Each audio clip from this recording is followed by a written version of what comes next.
Assalamualaikum warahmatullahi wabarakatuh. Bismillahirrahmanirrahim. Alhamdulillahirabbil alamin.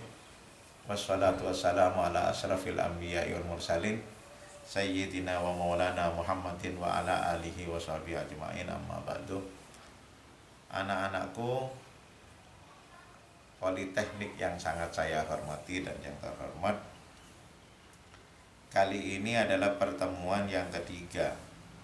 Pertemuan yang ketiga itu adalah hakikat manusia. Hakikat manusia itu menurut agama Islam. Jadi manusia sebetulnya secara hakiki menurut Al-Quran itu ada 3 hakikatnya. Satu itu sebagai khalifah. Apa hujahnya sebagai khalifah? Kata Allah di dalam Al-Quran, "Inni ja'ilun fil ardi khalifah." Saya akan jadikan di muka bumi ini khalifah. Khalifah itu siapa? Khalifah itu wakil Tuhan. Coba, siapa yang kecelakaan, siapa yang harus menolong? Yang harus menolong Tuhan. Tapi kalau Tuhan secara langsung menolong kalian, kalian tidak sadar dan bahkan dianggap gendruwo. Sepeda motor hancur kembali lagi, macam-macam. Enggak, Allah mengirim manusia itu. Lalu manusia itu menolong yang kecelakaan. Nah, itu wakil Tuhan. Lalu karena manusia itu saingannya sampean dalam mencari pacar atau saingan dalam sekolah, dalam berkarya, lalu sampean tidak terima kasih. Tidak boleh. Oleh Rasulullah, "Man lam yashkurillah, salam yashkurillah." Siapa yang tidak bersyukur kepada manusia itu berarti tidak bersyukur kepada Tuhan. Kenapa? Karena dia diantarkan Tuhan untuk mewakili Tuhan menolong kalian. Adik-adikku yang sangat saya hormati dan yang terhormat, yang kedua, manusia itu sebagai hamba. Apa hujahnya manusia itu sebagai hamba hakikatnya? Karena kata Tuhan di dalam Al-Quran, "Wa ma khalaqtul jinna wal insa illa liya'budun." Tidak aku jadikan wa ma khalaqtul jinna wal insa, jin dan manusia, illa liya'budun, kecuali untuk beribadah kepada saya. Karena itulah hakikat manusia yang kedua itu adalah hamba. Jadi sifat kehambaannya itu. Nah, sifat kekhalifahan dan kehambaan itu berbeda. Manusia di satu pihak itu sebagai khalifah, di satu pihak sebagai hamba. Yang terakhir, yang ketiga, manusia itu hakikatnya itu sebagai penggoda. Kata Allah di dalam Al-Quran, alladzi yuwaswisu fi sudurin nas minal jinnati wan nas. Sesuatu yang menggoda fi sudurin nas, di dalam hati manusia, minal jinnati wan nas, yang terdiri dari jin dan manusia. Jadi manusia itu hakikatnya ada 3, sebagai khalifah, sebagai hamba, sebagai setan. Itu manusia. Lalu bagaimana manusia itu hidup kalau hakikat sebagai manusia? Bagaimana hidup kalau hakikatnya sebagai hamba? Bagaimana hidup itu kalau hakikatnya sebagai setan? Nah, saya bahas dari yang terakhir. Manusia itu sebagai setan itu, dalam bahasa buku-buku yang keluar, mahasiswa saya tanya, apakah Rasulullah itu pernah menjadi setan? Saya katakan iya. Karena itulah cara berdakwah Rasulullah itu basyira wa nadhira. Jadi basyira wa nadhira itu memberi kabar yang baik dan mengingatkan. Nah, mengingatkan itu alladzi yuwaswisu fi sudurin nas dengan menggambarkan neraka, masuk neraka bagaimana, menggambarkan surga. Itu basyira wa nadhira. Jadi alladzi yuwaswisu fi sudurin nas. Pernah Rasulullah mengatakan, umatku kalau tidak sholat di masjidku, rumahnya akan dibakar. Lu orang kan ketakutan. Lalu sholatlah di masjid, tapi Rasulullah nggak pernah membakar rumahnya orang. Itu hanya basyir wa nadhir. Nah, sebagai hamba, apa yang harus kita lakukan sebagai hamba? Kata Rasulullah, ya harus takwa. Bagaimana takwanya itu? Wa ma nahaitukum anhu fajtanibu. Kata Rasulullah, apa yang aku larang jauhi, tidak ada dispensasi. Wa ma amartukum bihi faf'alu minhu mastata'tum. Apa yang saya perintahkan, kerjakan yang kamu mampu.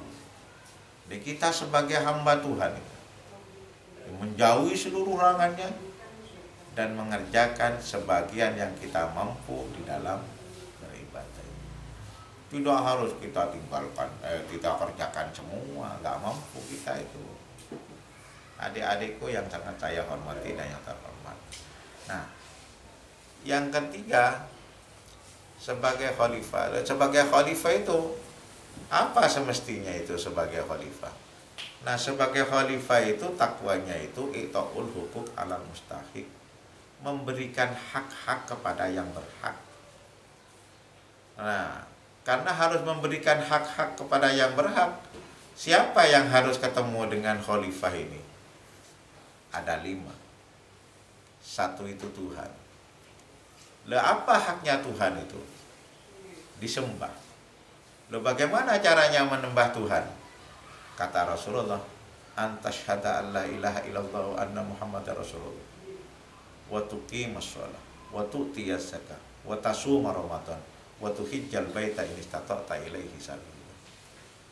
Jadi membaca 2 syahadat, melakukan sholat, terus berzakat, puasa, dan haji kalau mampu.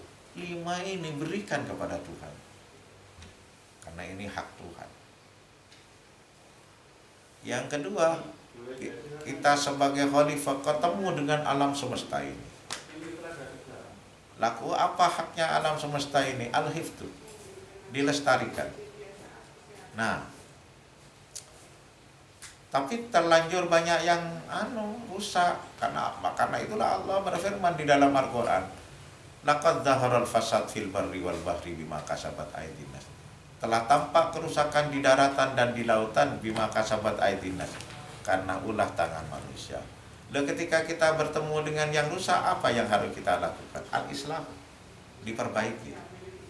Tapi setelah diperbaiki itu labud minar riayah, lalu dijaga sampai betul-betul sempurna lagi. Jangan lalu diperbaiki ditinggal. Reboisasi yang terjadi di Indonesia itu tidak ada yang sukses karena langsung ditinggal. Adik-adikku yang sangat saya hormati, yang kedua sebagai khalifah itu ketemu dengan manusia secara personal, sesama manusianya. Lah apa haknya manusia itu? Kata Rasulullah, laisa minna man lam yukabbir kabirana wa man lam yarham shagirana. Bukan golongan saya yang tidak menghormati yang lebih tua dan tidak menyayangi yang lebih muda. Jadi siapapun kita yang ketemu dengan yang lebih tua, kita hormati. Siapapun kita ya ketemu dengan yang lebih muda, kita sayangi. Nah ini sudah habis ini. Menghormati yang lebih tua itu sudah habis. Apalagi di masyarakat kota. Menyayangi yang lebih muda sudah habis. Adik-adikku yang sangat saya hormati dan yang terhormat, yang keempat, kita bertemu dengan umat, gerombolannya manusia. Loh bagaimana kita dengan gerombolannya manusia itu? Nah, katanya apa haknya mereka? Haknya mereka itu bermusyawarah. Lalu kita itu menempati jalan ini. Lalu kita musyawarah. Jalan ini nomor 1, nomor 3, nomor 5. Sebelahnya itu nomor 2, nomor 4, terus double. Jangan sampai nomornya keliru-keliru, rusak. Nah ini wajib itu. Jadi hasil musyawarah itu dikerjakan. Jadi kalau kita itu ketemu dengan sesama manusianya, yang banyak. Kebutuhannya banyak, keinginannya banyak, lalu masalahnya banyak. Tapi kalau kita musyawarah, enggak. Oh ini begini, seperti kalian. Oh jam 8 masuk, pakai seragam, mandi, sudah makan. Kadang-kadang ada mungkin hasil musyawarah atau tidak, saya tidak tahu. Sholat duha, itu musyawarah. Yang terakhir itu, ya berikan hak-hak itu musyawarah. Di satu kamar saja berdua, kok tidak musyawarah, mesti kocar kacir. Apalagi sampai satu kamar itu 5 orang. Adik-adikku yang sangat saya hormati dan yang terhormat, yang terakhir ketemu dengan sebagai khalifah dengan hari akhirat. Lah apa hari akhirat itu? Kullukum ra'in wa kullukum mas'ulun anhu, kata Rasulullah. Setiap kalian adalah pengembala. Kalian akan dimintai pertanggungjawaban tentang gembalaannya. Di hadis lain Rasulullah bersabda, ad-dunya masra'atul akhirat. Kita di dunia itu nanti panennya di akhirat.